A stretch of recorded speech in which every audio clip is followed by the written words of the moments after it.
Bonjour à tous, c'est Zimbabwe.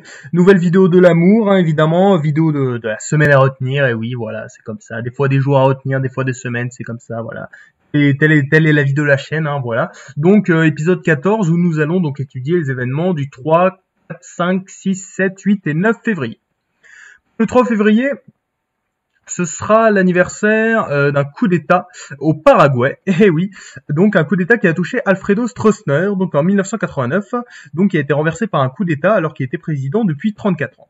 Alors est-ce que vous connaissez cet Alfredo Stroessner? Donc ça a été le chef d'État du Paraguay. Déjà le Paraguay, c'est ici, donc voilà, donc un État d'Amérique du Sud, au centre de l'Amérique du Sud, 400 000 km², 7 millions d'habitants, un PIB égal à 40 milliards à peu près, donc un truc plutôt intéressant quoi. Et donc Stroessner, donc lui évidemment il était arrivé au pouvoir voilà dans les années 50. Déjà il avait déjà participé à des coups d'état avant, c'était un général, hein, donc un type plutôt puissant évidemment. On commence à voir ça, hein. Évidemment les généraux souvent pour faire des coups d'état ils sont forts, hein, et on a vu pas mal de coups d'état, hein. Et donc voilà, il a dirigé le Paraguay pendant de super longtemps, voilà, il a fait une bonne politique économique où il y a eu de la croissance, aussi qu'est-ce qu'il a fait, oui il a participé à ce qu'on a appelé oui alors déjà il faut savoir qu'il a été accusé de pédophilie, donc ça c'est pas fou. Il a aussi participé à l'opération Condor. Donc ça c'est une opération voilà qui visait enfin c'était une alliance de plusieurs pays d'Amérique latine en fait qui visait donc à empêcher les communistes et tous les gens de gauche d'arriver au pouvoir en Amérique du Sud. Et d'ailleurs, il y a eu pas mal d'éliminations, vraiment des trucs pas vraiment fous du tout, hein. Il faut savoir que les années 50, 60, 70, voilà, c'est une période très à droite, hein, pour l'Amérique latine, et Stroessner fait partie de ce mouvement, hein, comme la dictature brésilienne ou Pinochet au Chili. Bah du coup en 1989 il se fait renverser par un coup d'état par un autre général qui est son gendre qui l'a pillé depuis 1954 et du coup c'est coup dur, hein. Mais c'est quand même intéressant parce qu'on voit de plus en plus voilà de chefs d'état qui font des coups d'état puis qui se font renverser après par des coups d'état. C'est comme ça, hein, quand on vieillit il faut faire attention, hein, et peut-être qu'il faudrait partir avant de se faire prendre des coups d'état, hein, comme ça ce serait moins humiliant. Donc voilà, retenir coup dur pour ce Stroessner.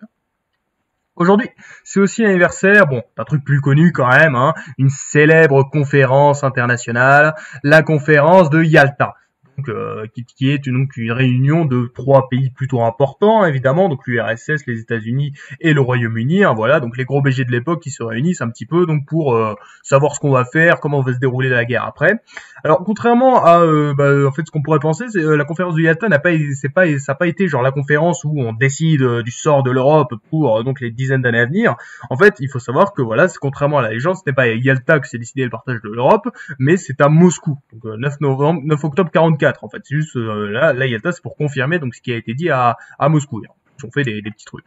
Et donc il faut savoir qu'il y a plein de trucs qui ont été décidés, donc on a des nouvelles élections donc des États européens libérés, la destruction du militarisme allemand et du nazisme, hein, bien sûr, l'entrée en guerre de l'URSS contre le Japon, très important, hein, parce que le Japon est quand même on est en pleine guerre contre le Japon. Et aussi il faut savoir que voilà, on décide de créer une commission donc pour décider du partage de l'Allemagne. Parce que oui, tout le monde connaît ce partage de l'Allemagne, sauf que ça aurait pu se passer comme ça. Voilà, Allemagne du Nord, Allemagne du Sud, hein, un petit peu comme l'Autriche et la Prusse, hein, ça aurait pu être intéressant. Ou comme ça c'était c'était Roosevelt, voilà, qui voulait en fait totalement détruire l'Allemagne, quoi, faire en sorte que ce soit que des régions allemandes, intéressant aussi. Et un autre truc, voilà, d'un Américain, voilà, c'est d'ailleurs la Sarah à la France. Je vous donne ça parce que je trouve ça plutôt intéressant de voir que ça aurait pu se passer autrement. Mais donc en tout cas, voilà, c'est une conférence qui est très importante symboliquement parce que quand même on voit trois dirigeants voilà, ultra importants et tout qui sont là. Mais après, il faut pas oublier que voilà, on confirme voilà ce qui a été dit à Moscou, une conférence moins connue. À retenir. Et pour donc le 5 février, ce sera l'anniversaire de l'accession au pouvoir d'un homme, Charles XIV Jean. Alors, enfin, Jean-Baptiste Bernadotte, donc qui est un célèbre militaire français, devient roi de Suède, donc en 1818. Et là, vous allez me dire, pourquoi est-ce qu'un général français devient roi de Suède? Alors, il faut savoir que Bernadotte, donc à la base, il est né à Pau. Pas vraiment de rapport avec la Suède, mais c'est devenu donc il a participé à la Révolution française. Il s'était tatoué mort au roi sur le torse, un truc comme ça. Et ensuite il est devenu donc voilà ministre de la guerre, puis maréchal donc sous Napoléon, parce qu'il avait des rapports de famille avec Napoléon, je crois, il était son genre, un truc comme ça. Et il faut savoir que donc ensuite Bernadotte a participé à pas mal de campagnes et tout. Bon, par contre il était pas très fort, hein, mais il a réussi en fait à devenir roi de Suède. C'est-à-dire que les Suédois étaient dans la merde à ce moment-là parce qu'ils avaient pas vraiment ils avaient plus de c'était le roi n'avait plus de successeur, et du coup, comme il avait décidé de choisir un type comme étant son successeur, sauf que le successeur est mort, et du coup, bah, ils se sont rabattus sur Bernadotte, qui avait été plutôt sympa avec eux pendant un moment, et du coup, c'est comme ça que Bernadotte devient roi de Suède. C'est quand même plutôt impressionnant, et il faut savoir que Bernadotte a totalement trahi la France, c'est-à-dire que à partir de 1810, donc il devient le prétendant au trône donc de Suède, et il a totalement trahi la France, c'est-à-dire qu'il est rentré en guerre contre la France, donc en 1814. Évidemment, du coup, on a bien l'image de Bernadotte en traître. Il faut jamais l'oublier, celle-là. Cet homme est un traître. Et donc en 1818, il devient donc le roi de la Suède, donc dans le plus grand des calmes. S'il y a une chose qu'il faut retenir de Bernadotte, si je vous parle de Bernadotte, c'est que je trouve quand même incroyable qu'un homme qui soit né à Pau finisse roi de Suède. Ça nous prouve que tout est possible. Et c'est ça qui est beau avec l'épopée napoléonienne, c'est qu'on avait des gens, voilà, qui sortaient de nulle part et qui devenaient des gros fous. Bon, évidemment, il y a plein de choses horribles qui sont passées durant cette période. Mais bon, ça, c'est quand même plutôt intéressant. Et il faut savoir que la dynastie Bernadotte est toujours au pouvoir aujourd'hui. Regardez Gustave V. Je vous avais parlé de Gustave V, par exemple, d'Oscar II. Bah, tous ces gens-là, c'est des descendants de Bernadotte. Quand même plutôt intéressant. Et voilà, Charles XVI Gustave, c'est un lointain descendant de Bernadotte. Donc, voilà. Une dynastie française d'un traître. À retenir. Donc le 6 février, ce sera l'anniversaire d'une célèbre manifestation, la crise donc du 6 février 1934, donc qui fait référence à une manifestation anti-parlementaire organisée à Paris devant la Chambre des députés. Alors à la base, ça faisait suite à l'affaire Stavinsky, donc ça c'était une affaire politico-judiciaire. On avait un type, voilà, qui avait fait plein de magouilles et qui était mort suicidé de façon très bizarre. Donc il y avait pas mal de gens qui trompaient dans cette affaire. Enfin, ça sentait l'embrouille à plein nez. Et du coup, bah on a une grosse manif où on a, bah évidemment tous les anti-républicains qui arrivent.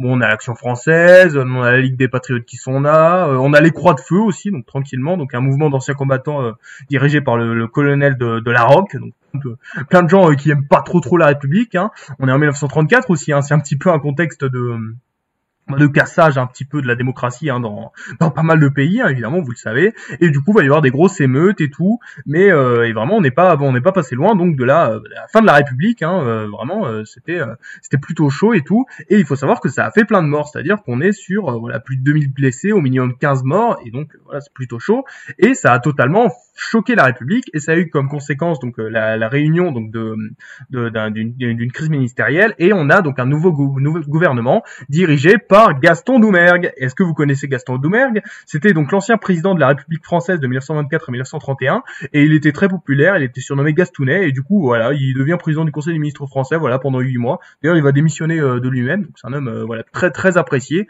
et du coup voilà, c'est un peu l'homme providentiel de l'époque voilà qui vient pour résoudre la situation. On avait d'autres types plutôt connus comme Pétain aussi qui devenait ministre de la guerre, donc voilà, c'est un gouvernement d'union nationale contre bah, évidemment tout ce qui est extrême droite. Et il faut aussi savoir que la crise du 6 février 34 a eu comme conséquence l'union de la gauche, parce que c'est après ça que donc tous les gens de gauche, hein, la SFIO, le Parti communiste, tout ça, se sont dit bah attendez, c'est quand même horrible, on n'a pas envie qu'il y ait fascistes au pouvoir, du coup on va faire le Front populaire. Bon, c'est un peu caricatural, mais c'est un peu comme ça que c'est quand même un événement qui a eu cette conséquence. Donc à retenir. Pour le 7 février, ce sera l'anniversaire de la mort d'un homme, la mort de Joseph Mengele. Est-ce que vous connaissez Joseph Mengele? C'est un célèbre officier allemand de la SS, hein, qui a exercé en fait le travail de médecin dans le camp d'extermination d'Auschwitz. Donc c'était un truc plutôt horrible. Alors bon, il faut savoir que déjà qu'on n'aime pas les nazis. Bon, des nazis qui font des expérimentations médicales, c'est pas fou. Il avait notamment fait pas mal d'études sur les jumeaux, parce que lui, il voulait évidemment améliorer le taux de natalité de la race aryenne. Du coup, évidemment, pour ça, il fallait faire des jumeaux. Et du coup, il faisait plein d'expériences bizarres. Mais bon, après, il y a plein d'études qui montrent qu'en fait, Joseph Mengele, c'était pas du tout un médecin. Enfin, tout ce qu'il faisait, c'était juste des trucs horribles où il tuait des gens. Enfin, plein de choses plutôt dégueulasses. Il y a plein de témoignages horrible. Et il faut savoir que Mengele, bah, après la guerre, bah, il s'est barré. Et il s'est barré notamment en Argentine, chez ce bon vieux Stroessner, tout est lié. C'est fou, hein. Donc, oui, en fait, vous savez, il y a beaucoup d'anciens nazis qui sont allés se réfugier en Amérique du Sud, et Mengele en faisait partie. Et il faut savoir qu'il est allé que pendant des dizaines d'années, bah, il était en cavale, parce que vraiment, il y avait plein de gens qui se demandaient où il était. Il y avait plein de chasseurs de nazis, voilà, qui voulaient quand même que ce type paie de ses crimes, comme par exemple ce bon vieux Eichmann qui avait été capturé. Et ben pendant des dizaines d'années, Mengele a été en fuite, et vraiment, il se sentait pas du tout bien. Et voilà, le 7 février 1979, il souffrait d'hypertension et donc il est allé, il se baignait et donc il a eu une attaque cérébrale et il s'est noyé. Donc coup dur pour lui. Mais bon, en même temps, bon, c'était quand même plutôt un méchant et voilà, c'est vraiment un Mengele, c'est un peu l'image, voilà, du médecin complètement fou, hein, et voilà, et en plus qui n'a jamais pu être condamné pour ses crimes, même si pendant des dizaines d'années il a vécu en cavale et on se doute bien que ça n'a pas dû être une partie de plaisir pour lui. Et donc pour le 8 février, ce sera l'anniversaire de la création d'une célèbre organisation, la création de la Stasi.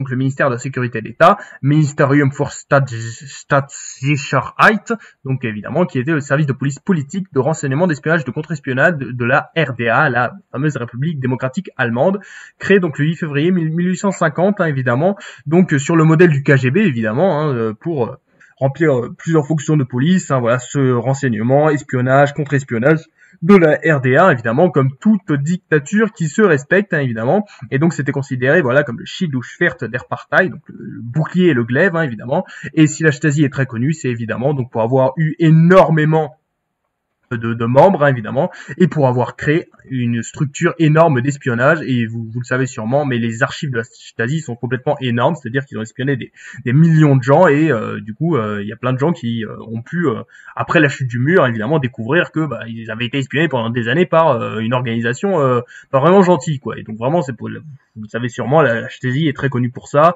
il y a eu plein de films dessus, hein, évidemment, et il faut savoir que la Stasi a été dirigée pendant très longtemps par Heinrich Mielke, donc voilà, qui a été, donc le ministre de la Sécurité d'État pendant 31 ans, il était hyper puissant, il avait même des dossiers sur l'élite de l'élite, hein, Honecker se chiait dessus quand il voyait Mielke. Ça, faut le savoir, hein, tout le monde le sait, mais voilà, donc Mielke c'était un peu le gros BG de l'époque, voilà, voilà, c'est la Stasi évidemment à retenir, hein, voilà, le bouclier, le glaive du parti. Et pour le 9 février, c'est donc la création d'une célèbre collection littéraire, donc la collection littéraire du livre de poche, donc qui a été créée sous l'impulsion d'un célèbre éditeur, hein, évidemment, voilà, Henri Filipacci. Bon, après je dis célèbre, mais en fait bon, il a pas son image. Ça c'est quand même dommage. Hein. Faudrait que Wikipédia fasse quelque chose, c'est quand même plutôt abusé. Et donc il faut savoir qu'en fait bon, cette collection avait pour objectif donc la diffusion donc du livre de poche. Le livre de poche, qu'est-ce que c'est? Donc c'est un livre censé être suffisamment petit pour tenir dans une poche et de prix relativement bas, en contrepartie d'une qualité plus faible. C'est-à-dire qu'on a une couverture plus souple et collée plutôt que reliée. Donc avant on avait des beaux livres et tout, et maintenant on avait des livres qui sont un peu plus moches et de moins bonne qualité, mais qui peuvent tenir dans la poche.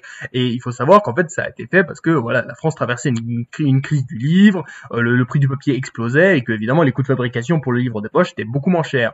Et il faut savoir que du coup ça a été un énorme succès, le livre de poche. Voilà, pour les années 50-60, il y a eu évidemment plein de livres qui ont été publiés en livre de poche, et voilà, c'est-à-dire c'est devenu un fait de société, 8 millions d'exemplaires en 57-58, les ventes passent à 28 millions en 1969, mais ce qu'il faut aussi savoir, c'est que le livre de poche, ça a été beaucoup critiqué à l'époque, par des gens qui disaient ouais, c'est abusé, il y a plein de gens qui se mettent à lire et tout, la littérature, ça devrait être un truc pour l'élite, pour l'aristocratie et tout, certaines personnes se retrouvent avec Sartre dans les mains, c'est scandaleux, du coup voilà, mais donc c'est quand même plutôt intéressant de voir qu'un truc qui aujourd'hui me paraît totalement logique, hein, tout le monde a déjà lu avec des livres de poche, paraissait complètement plutôt bizarre à l'époque pour pas mal de gens, donc c'est quand même plutôt intéressant de voir ce genre d'évolution sociale, hein, voilà, c'est-à-dire le livre de poche n'a pas toujours existé.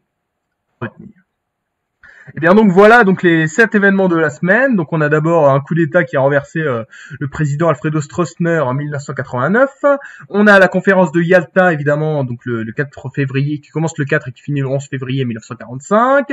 L'accession au pouvoir donc de Charles XIV Jean Bernadotte qui devient roi de Suède donc en 1818. On a donc la crise du 6 février 1934 avec l'extrême droite en 1934 et oui, la mort de Joseph Mengele en 1979, la création du ministère de la Sécurité d'État en 1950 et donc la création voilà de la collection littéraire du livre de poche en 1953. C'était Zimbabwe. Merci vraiment d'avoir regardé.